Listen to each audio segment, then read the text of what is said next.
In a statement issued Wednesday, the 15-member council acknowledged the initial attacks on Myanmar security forces but condemned the subsequent violence, and called for immediate steps to end the violence in Rakhine, to escalate the situation, re-establish law and order, ensure the protection of civilians. According to Matthew Rickcroft, the United Kingdom's ambassador to the United Nations, the statement marked the first time in 9 years that the Security Council had agreed on this particular issue. We were united in our concern about the situation, in the deterioration of the situation, and we have heard graphically from the Secretary-General and U.S. diplomat, Jeff Feltman, who briefed us on the catastrophe that is befalling Rakhine State and the Rohingya there, said Rickcroft.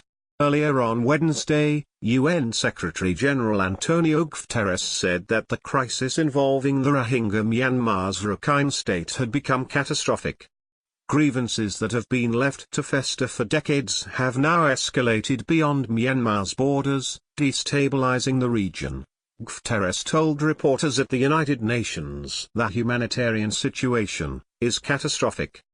Myanmar's de facto leader, Aung San Suu Kyi, has cancelled a trip this month to the UN General Assembly as the crisis escalates.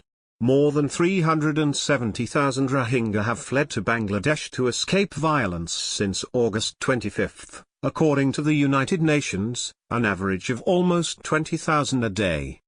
Guterres said many women and children were arriving in Bangladesh hungry and malnourished. Reports of attacks on civilians by Myanmar security forces are disturbing and completely unacceptable, he said.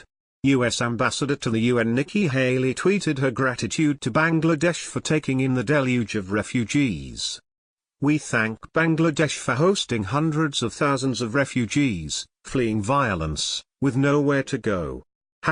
#crisis in Burma pic.twitter.com/asktjzrlf. Nikki Haley, at Nikki Haley, September 13, 2017. In a statement, the government of Bangladesh said it was expanding the camp for the Rohingya refugees and was doing all it could to help, but it is nearing its limits. Bangladesh urgently calls on the government of Myanmar to repatriate the Rohingya within Bangladesh's borders, and on the international community to pressure Myanmar to do so. Bangladesh's appeal was echoed by Guterres. I call on the Myanmar authorities to suspend military action, end the violence, uphold the rule of law and recognize the right of return of all those who had to leave the country, Guterres said, who also urged countries to provide aid. The Rohingya Muslims must be granted nationality or, at least for now, a legal status that allows them to lead a normal life, including freedom of movement and access to labor markets, education and health services.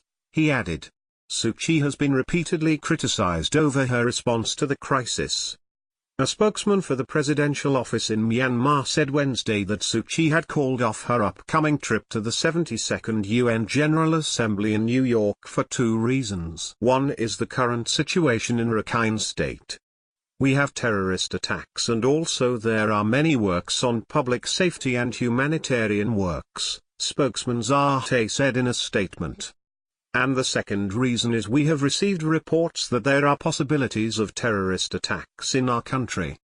Hay later announced Suu Kyi would give a State of the Union speech next Tuesday in which she would address the Rohingya crisis fully. The latest outbreak of violence in Rakhine State was sparked last month by a series of alleged attacks by Rohingya militants on government border posts.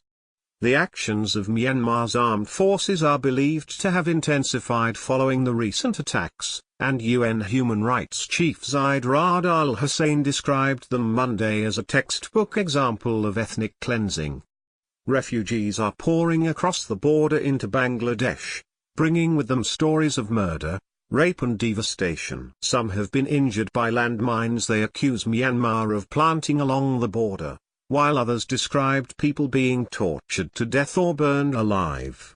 The United Nations said the crisis has left at least 1,000 people dead,